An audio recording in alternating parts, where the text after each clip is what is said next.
बिस्मिल्लाहिर्रहमानिर्रहीम। अस्सलाम वालेकुम डियर स्टूडेंट्स। बच्चे, आज के इस वीडियो लेक्चर में हम Newton first law of motion जो है उसके हवाले से बात करते हैं। Third unit dynamic 9th class. और सबसे पहले आप इसकी स्टेटमेंट देखें कि इसमें क्या कहा जा रहा है। A body continuous in state of rest or of uniform motion in straight line provided no net force acts on it. इस लॉ के दो हिस्से हैं और ये जो स्टेटमेंट है इसमें ये कहा जा रहा है कि कोई भी बॉडी जो है वो अपनी हालत सुकून को या स्ट्रेट लाइन मोशन को जारी रखेगा जब तक कोई भी एक्सटर्नल फोर्स उस पर अमल नहीं करते। लॉ के दो हिस्से हैं। एक हिस्सा जो है उसका ताल्लुक रेस्ट के साथ है और जो दूसरा हिस्सा है उसका ताल्लुक मोशन के साथ है। हम जानते हैं बहुत सारे ऐसे ऑब्जेक्ट्स हमारे इर्द गिर्द जो हैं, अगर हम उन पर नज़र दौड़ाएं तो वो रेस्ट हालत में होते हैं और जब तक कोई भी फोर्स उन पे अमल नहीं करती या कोई बॉडी जो है वो उनको उनकी पोजीशन को तब्दील नहीं करता तो वो रेस्ट में ही रहते हैं। तो लॉ का ये हिस्सा जो है ये ट्रू है कि जब कोई बॉडी जो है वो रेस्ट हालत में पड़ा है तो वो रेस्ट में ही रहेगा जब तक कोई फोर्स एक्सटर्नल फोर्स उस पर अमल करके उसको उसकी जो है हालत सुकून में तब्दीली लेके नहीं आती।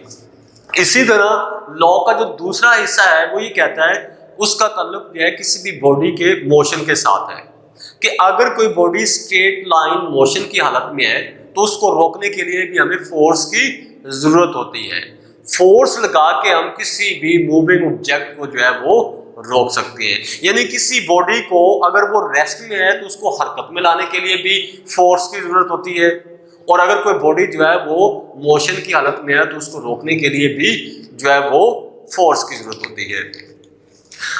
A body continues its state of rest or of uniform motion in straight line provided no net force acts on it। कोई भी बॉडी जो है वो continues its state of rest अपनी हालत सुकून को बरकरार रखेगा or of uniform motion in straight line या वो स्ट्रेट लाइन हरकत को जो है जारी रखेगा जब तक कोई भी बैरूनी फोर्स उस पर अमल नहीं करती। एग्जाम्पल देखिएगा, इसमें आपके पास example a book lying on a table remains at rest until someone does not change its position। एक बुक जो है वो टेबल पे पड़ी हुई है तो बुक जो है वो टेबल पे पड़ी रहेगी, रेस्ट हालत में ही रहेगी जब तक कोई उस पर फोर्स लगा के उसकी पोजीशन को तब्दील नहीं करता या वो एक जगह से उसको दूसरी जगह जो है चेंज नहीं करता या लेके नहीं जाता तो वो रेस्ट में ही रहेगी।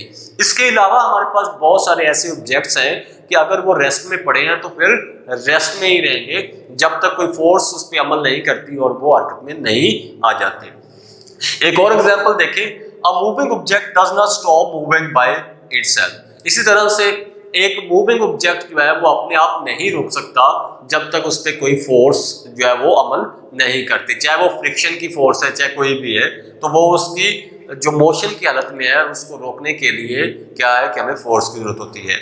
A ball rolled on a rough ground stops earlier than the rolled on the smooth ground। बात की जा रही है यहाँ पे कि एक बॉल जो है उसको रोल किया गया है रफ ग्राउंड पे और एक बॉल जो है उसको रोल किया गया है किसी भी स्मूथ सरफेस पे। तो रफ ग्राउंड पे जिस बॉल को रोल किया गया है वो जल्दी रुक जाती है एज कंपेयर टू उस बॉल के जिसको स्मूथ फ्लोर पे जो है वो रोल किया गया है। इट इज बिकॉज, इसकी रीजन ये है कि वो बॉल जिसको रफ ग्राउंड पे रोल किया गया है, जो रफ सरफेसेस होती हैं वो ज्यादा फ्रिक्शन ऑफर करती हैं।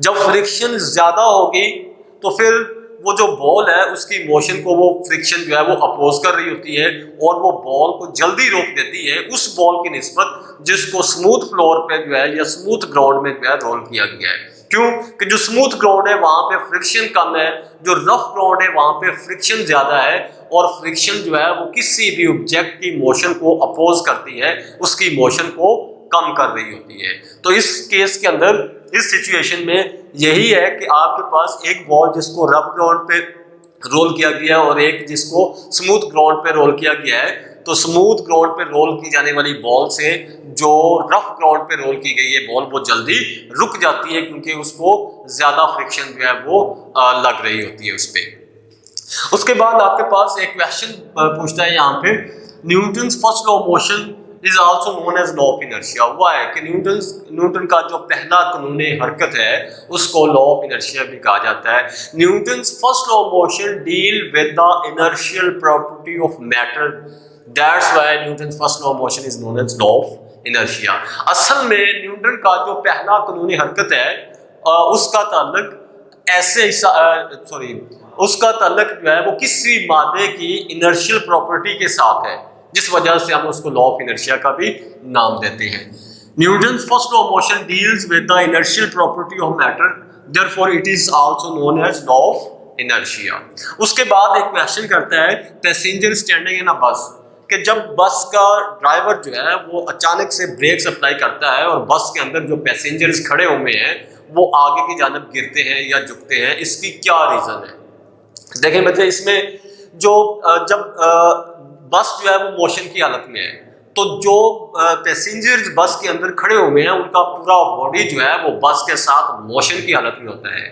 अब होता क्या है कि जब ड्राइवर जो है वो सडनली ब्रेक अप्लाई करता है, अचानक जब ब्रेक अप्लाई होती हैं तो बस के साथ उनका जो पाँव है या जो नीचे वाला हिस्सा है बॉडी का वो बस के साथ फौरन रुक जाता है, लेकिन जो ऊपर वाला हिस्सा होता है बॉडी का वो इनर्शिया की वजह से अपनी जो मोशन है उसको जारी रखना चाहता है, जिसकी वजह से वो आगे की जानिब गिरते हैं या आगे की जानिब झुकते हैं।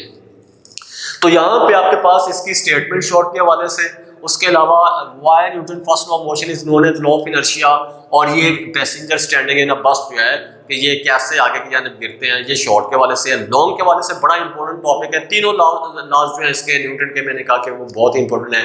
तो आपने इसका इंट्रोडक्शन जो है, उसके बाद इसकी स्टेटमेंट और ये एग्जाम्पल लिखने के बाद आप ये भी बताएंगे कि ये लॉ ऑफ इनर्शिया क्यों है या पैसेंजर जो एक बस के अंदर खड़े हुए हैं वो आगे की जानिब क्यों गिरते हैं।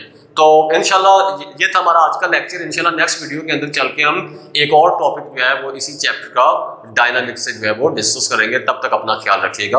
अल्लाह हाफिज़।